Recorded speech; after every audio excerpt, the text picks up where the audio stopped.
Bienvenidos, queridos amigos, a otro programa de Conversando con Correa. Esta vez con un tema muy interesante: el arte, la cultura, su impacto en los procesos revolucionarios, en los procesos de cambio, en la búsqueda de la verdadera paz. Y tenemos como invitado a uno de los más grandes referentes de la canción hispana a nivel mundial. De hecho, junto a Joan Manuel Serrat fue nombrado el cantautor hispano más importante de la segunda mitad del siglo XX. Me refiero a mi querido amigo Silvio Rodríguez, referente de la nueva trova cubana. ¿Y quién puede imaginar el proceso cubano sin la nueva trova, sin esa canción? Bienvenido, Silvio, muchas gracias por estar aquí. Muchas gracias por invitarme. ¿Qué piensas tú de la influencia de los artistas, de los actores culturales en estos procesos de cambio, en los procesos de búsqueda de justicia, en los procesos de búsqueda de la verdadera paz? La paz algunas veces creemos que es la ausencia de guerra. La paz es sobre todo presencia, ¿no? Presencia de equidad, presencia de dignidad, presencia de oportunidades para todos, presencia de alegría, presencia de identidad. ¿Cómo ese arte, cómo esa cultura y cómo esos agentes culturales pueden contribuir a la búsqueda de esa verdadera paz, a apoyar esos procesos de cambio? Yo realmente no sé cómo, pero ocurre.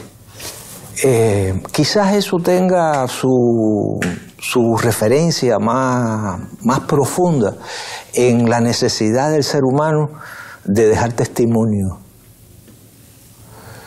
Está esa necesidad desde los primeros signos que tenemos en las cuevas, de personas que de pronto pintaron sus actividades en ese momento. ¿Qué los movió a hacer eso? Son preguntas que todavía la ciencia se hace. Desde esta distancia enorme nos la hacemos. ¿Por qué? Yo creo que todo surge de ahí. Y lógicamente los procesos revolucionarios, que son siempre apasionantes y que porque revuelven la realidad, la cuestionan, hacen avanzar el mundo en diferentes direcciones, no son ajenos tampoco a la actividad artística. Ya ahora en estos días más compleja, porque está desde, no sé, la fotografía, el cine, la literatura, la poesía, la danza, la canción, etcétera, etcétera. Y en todas esas manifestaciones caben las transformaciones humanas. Y pueden ser usadas por artistas conscientes, por artistas que además de querer dejar su testimonio como seres humanos, quieren comprometidamente hacer un aporte a esa cosa apasionante que está sucediendo en su realidad. Tal vez con esa sensibilidad especial que tienen los artistas, sobre todo los artistas comprometidos, no es que encuentran un espacio mucho más natural para desarrollar su arte en todas sus expresiones, ¿no? Artes plásticas, artes vivas, la música. Y para mí la música es el mejor invento de la humanidad, ¿no? Y si Diosito me diera el privilegio de nacer de nuevo y concederme un deseo, le pediría ser buen músico, porque yo nací medio sordo de la oreja izquierda y sordo y medio de la derecha para la música, ¿no? No digas eso, pues si yo te he visto cantar a ti innumerables ocasiones. Era el único abuso de poder que cometí de vez en cuando. Y como era presidente, qué lindo que canta presidente, esa no me la creo. Yo sé que no tengo voz, no tengo ritmo. Lo único es que me sé todas las letras. Pero esa era la maldición de mis amigos en las peñas, porque era una que no se sepa Rafael y me sabía todita. Pero en todo caso, me decían... Es proverbial que tú te sabes todas las canciones del cancionero latinoamericano. Pero bueno, en todo caso, los artistas tienen una sensibilidad especial, eso es claro. Sobre todo aquellos artistas no mercantiles, ¿no? Los que desarrollan su arte por vocación, ¿no? No es una profesión, es una vocación. Entonces, no es que encuentran un espacio más natural a sus inclinaciones, no es que encuentran inspiración en estos procesos de cambio, y ese es uno de los motivos por los cuales se nota cuando existen estos procesos, cubano, chileno, a alguna distancia el ecuatoriano, que hay este desarrollo, por ejemplo en este caso que estamos hablando, el nuevo canto chileno, la nueva trova cubana. La nueva canción argentina también. Sí, con Cafrune, toda esa gente. Exactamente, Jorge Cafrune.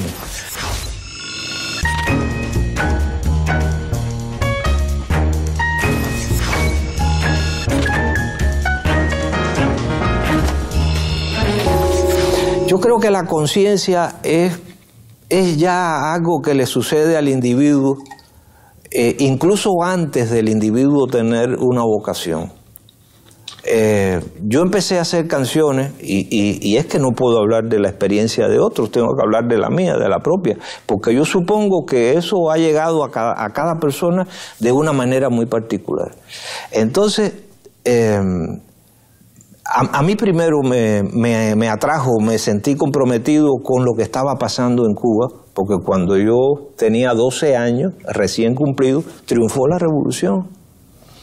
Y fui uno de los jóvenes, de los muchos jóvenes que se vieron enrolados en todo el proceso revolucionario y en todos los combates a los que la juventud estaba destinada. Uno de ellos maravilloso y fundamental. Ha sido una de las piedras que sostiene todo lo que ha construido Cuba y que ha sido la educación. O sea, la campaña de alfabetización.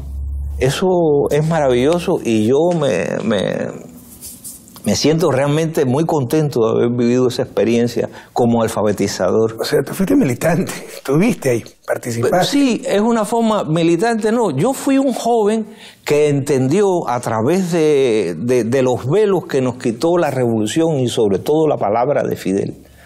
Que entendió lo que era nuestro país, las necesidades que habían y lo hermoso que era entregarse a trabajar por el bienestar de todos. Yo entendí eso, pero no lo entendí solo, lo entendieron todos los jóvenes de mi generación.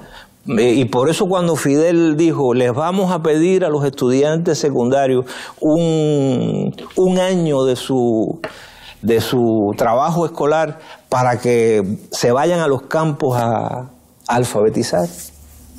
Todos los muchachos, quizás alguno dijo que no, pero bueno, habían broncas en las casas.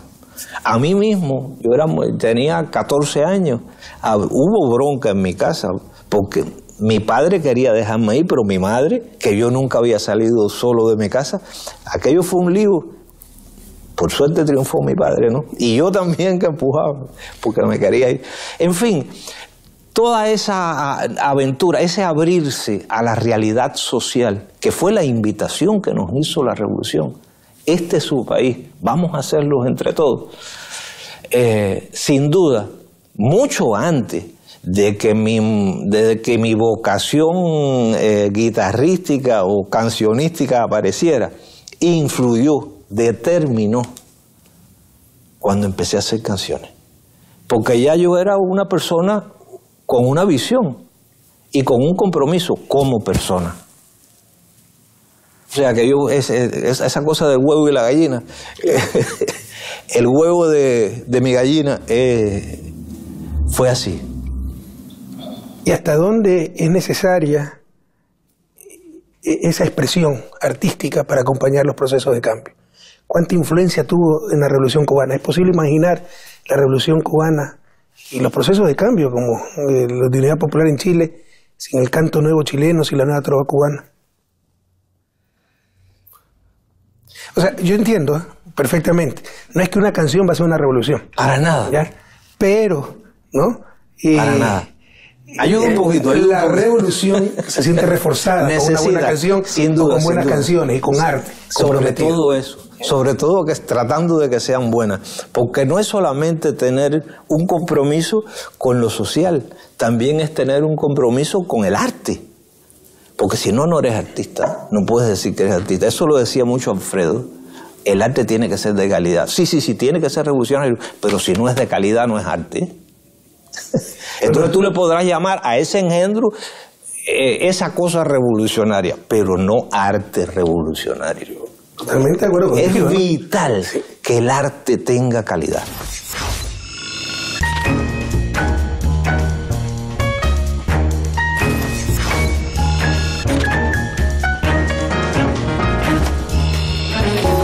Pero bueno, ya yendo a ejemplos más concretos, también tú, bueno, te decía que siempre fuiste militante, de los 12 años cuando triunfó la revolución, te preocupaste, te ocupaste, sí, te involucraste, y en alfabetización, en el servicio militar, ¿no?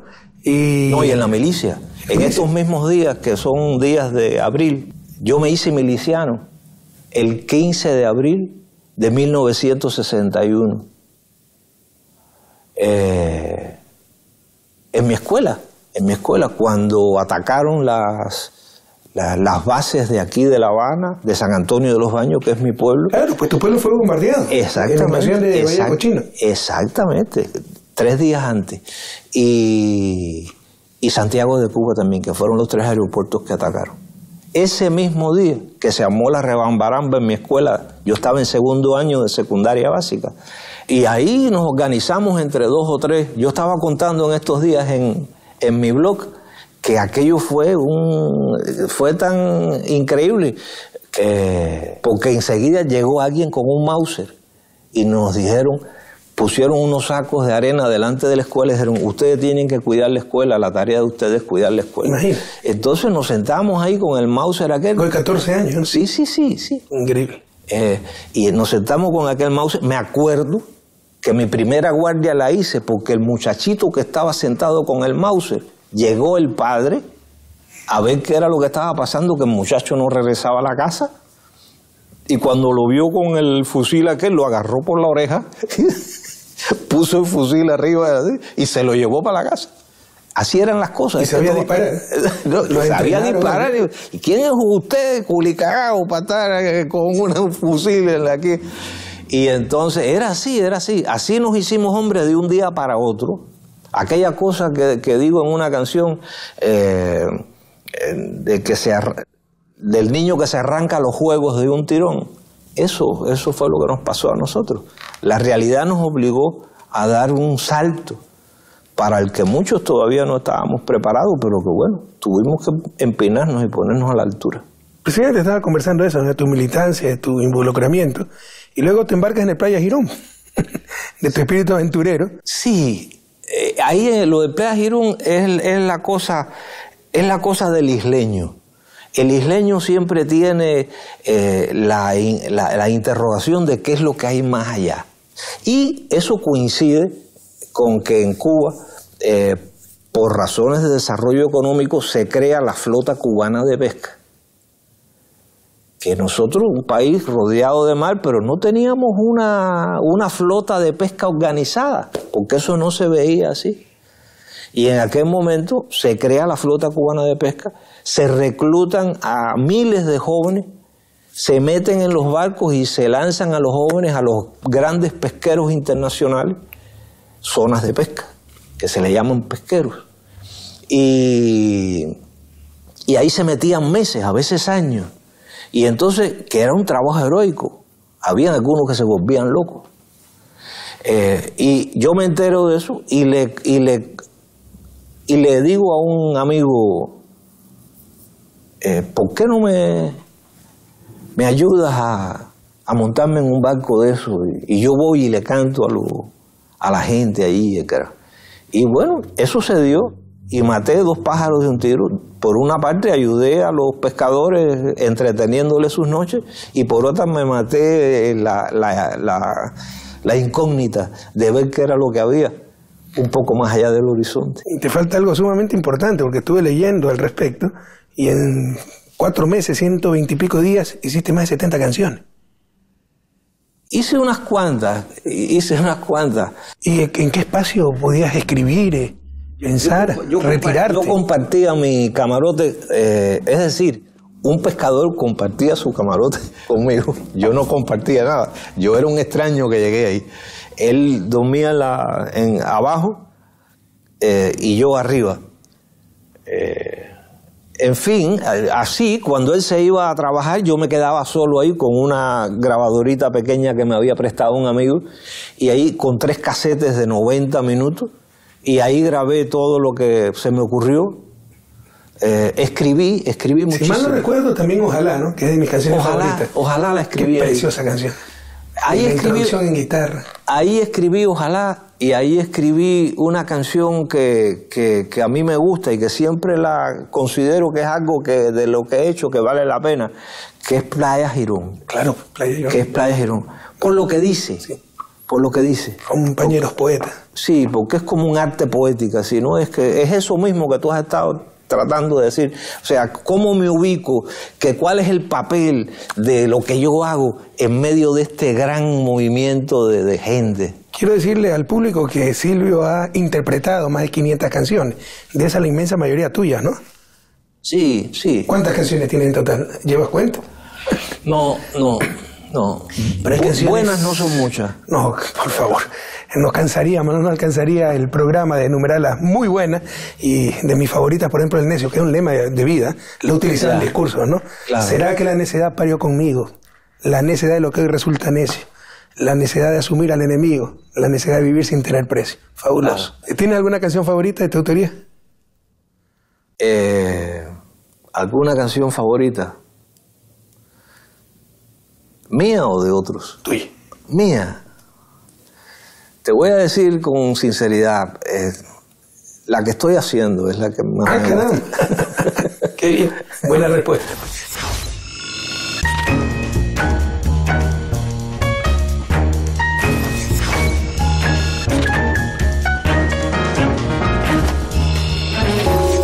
Alguna vez me lo explicaste en alguna conversación que tuvimos, pero para que el público sepa, ¿no? Las leyendas urbanas. Que unicornio lo escribiste porque tenías un blue jean, un pantalón jean que de marca, unicornio azul, que lo habías puesto a secar, se te lo robaron y por eso escribiste mi unicornio azul. Eso ayer se me perdió. En realidad. Es un mito urbano. En realidad, eso lo dijeron de la canción y me lo han repetido tantas veces que yo acabé asumiéndolo.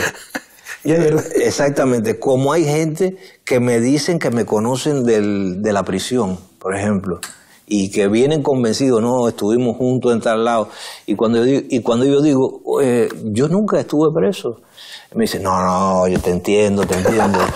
Entonces ya cuando alguien viene... Pero aclaremos, es falsa esa leyenda urbana, ¿no? No la escribió porque se le robaron un pantalón de marca unicornio azul. No la escribí por eso. Y lo otro, pero mira, es la táctica mediática. En la repetición creen que está la demostración, entonces repiten, no te tomas la molestia ni de mentir con los unicornios. Y que yo te conocí en la cárcel. Créeme, ¿cómo uno enfrenta esas cosas? No es fácil. Sí, es increíble. Yo una vez escuchaba en radio, autoridades políticas, concejales, etc. No, la casa del $1.000.000 que tiene en el Valle Correa. Pero si yo estuve ahí, yo lo visité. Claro. Lo presente, por favor. Es increíble cómo eso ocurre.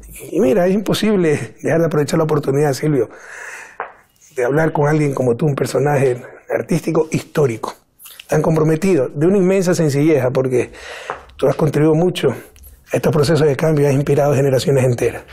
Esto ha sido vital para los procesos de cambio, las luchas en nuestra América. Y yo creo que es muy importante el arte, la música. Te inspira, te convoca, te impulsa, ¿no? Pero bueno, es ineludible hablar contigo de la situación de Cuba. El nuevo presidente, ese otro querido amigo, Miguel Díaz Canel, pero ya de mi generación, nació después de la revolución. Sin duda, sí. ¿Qué perspectivas ves? ¿Qué cambios? Yo veo este cambio con esperanza. ¿Qué ocurrirán? Yo lo veo con esperanza. Hace poco, hablando también en una entrevista, yo dije que todos los históricos, sí, sin duda, tienen la responsabilidad de haber echado a andar la revolución, pero son personas que le han dedicado toda su vida a esto y que son personas que también tienen derecho a descansar y que ese relevo desde hace tiempo yo siento que era necesario y me parece muy bien que se haya preparado y me parece muy bien que se haya planificado todo lo que se haya planificado, pero que tenía que ocurrir y es bueno para Cuba, es bueno para la revolución. Y cuán bueno, eso lo dirá el tiempo, porque tampoco soy adivino, pero lo veo todo con esperanza. Me parece bueno, lo apruebo, lo aplaudo. Maravilloso. Creo que todos no podemos hablar de aprobar, si algo es Cuba es soberana, pero lo aplaudimos, ¿no? Y enhorabuena, y mucha suerte a Miguel.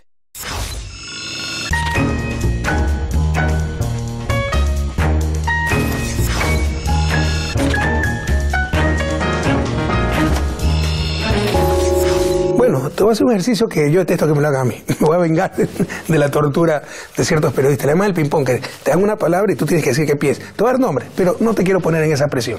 Con calma. Dime. Una palabra. Entonces de repente te ponen el opositor que te acaba de insultar, etcétera, y se te sale en ese momento del alma algo negativo. Y es el titular. Sí. No, acá vamos a hablar de cosas positivas, de personajes históricos que conociste, que conocí, y con toda flexibilidad, ¿no? Tu opinión, tu visión de ellos. Un Fidel. Padre. Fidel es el padre. Puedes playarte, no tienes que definirle una palabra. Padre. Fidel. Imagínate la suerte que he tenido de nacer como canta Alberto Cortés, que puede conocer a Fidel, ¿no? Y hablar varias horas con él en varias ocasiones. Raúl. Hermano. Raúl, qué bueno que es Raúl. Es que es impresionante la imagen, cómo quieren distorsionarla muchas veces, ¿no? Raúl, ¿Qué tipo más afable, Raúl tiene más cosas que yo admiro mucho. Más comprensivo, perdón. Su capacidad autocrítica es tremenda y nos da una lección a todos constantemente. Lo que algunos no la quieren oír, algunos la soslayan. Personajes continentales, Pepe Mujica. Ese es una persona entrañable, ese es un hermano. Es un filósofo. Un filósofo. Hugo Chávez. Era un iluminado, Chávez. Era un hombre inspirado. O sea, la visión estratégica de Chávez era impresionante. Y su visión geopolítica, increíble. Él anticipaba los acontecimientos como Fidel. Increíble. Lula da Silva. Es tremendo lo que le están haciendo a Lula. De lo único que es culpable Lula es de haber sacado de la miseria a millones de... 38 millones de brasileños. De brasileños. Pero aquí te voy a decir algo duro. ¿Dónde están defendiendo a Lula? ¿Dónde estuvieron para defender a Dilma? Es terrible. El problema es que evidentemente no solo basta con sacar de la miseria a la gente, hay que explicarles por qué. Hay que crearles conciencia de lo que se está haciendo por ellos y por qué, y de lo necesario de que ellos se comprometan con las ideas. Si no ocurre esto. Pero es difícil muchas veces, ¿no? No, yo sé que es difícil. Nos piden que seamos políticos, líderes espirituales, que cambiemos la naturaleza humana. A veces no se puede, ¿no? Y el proceso cubano fue un proceso, aquí la gente tiene una conciencia política impresionante, pero fue un proceso muy peculiar. Y claro, fue durísimo. Y unas decenas, un puñado de locos que enfrentaron todo un ejército, ¿no? Y una persona que durante décadas se paraba casi todos los días delante del pueblo a explicar las cosas. Pero la burguesía dejó Cuba y aprendieron la lección. Y dejaron Cuba, me contaba Fidel. Sí, la dejaron porque pensaban que se caía los 6 meses. Hasta la ropa en los armarios, creyendo que esto era una cuestión de meses y iban a regresar, ¿no? Por ejemplo, en el laguito. Pero aprendieron la lección. Ahora se quedan y tratan de destrozar desde adentro con sus medios de comunicación y son mucho más mortíferos, ¿no? Entonces es duro decirle a la gente, bueno, el caso de Venezuela, el caso de Ecuador, ustedes salieron de la pobreza y como les acusan de reprimir a los medios, además. O sea, es impresionante la doble moral, el doble estándar y la psicología proyectiva, no te acusaban de lo que ellos practican.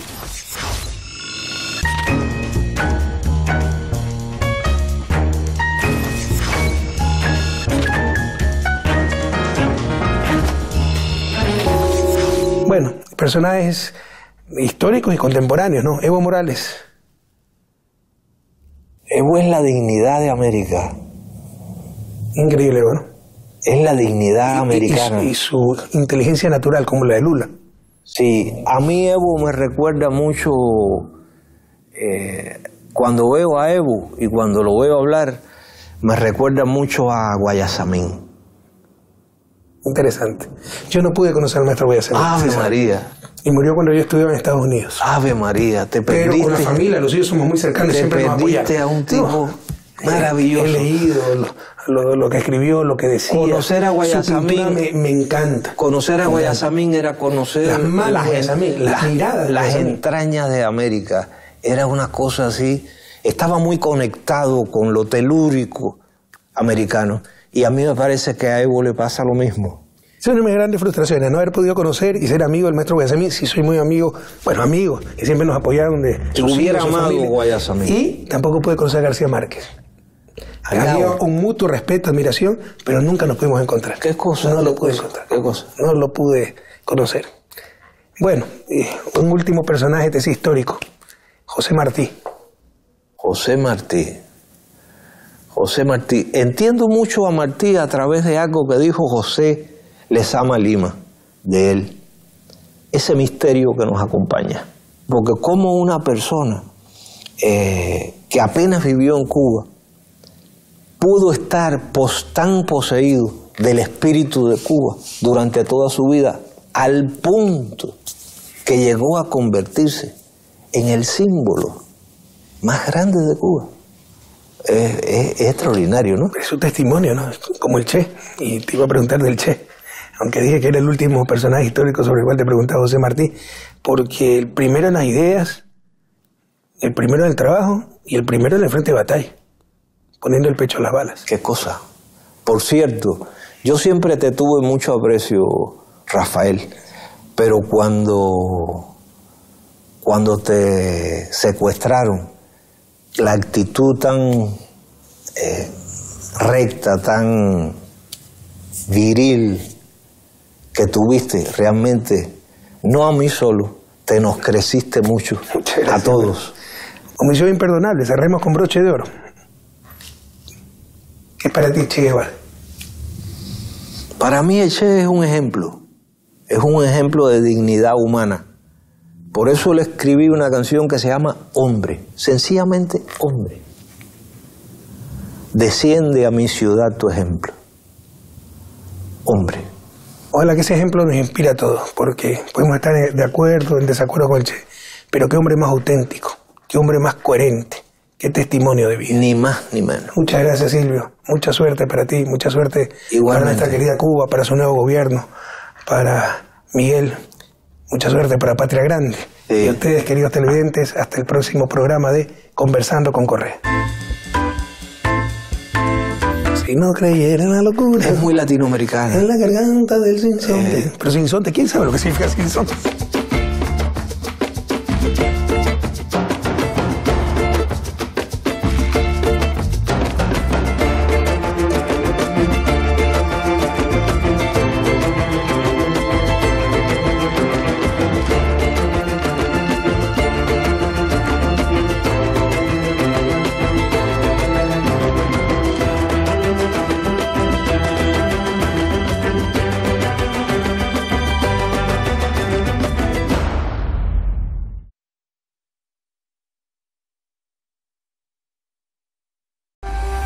Una nueva guerra económica global se libra en el ámbito de la educación.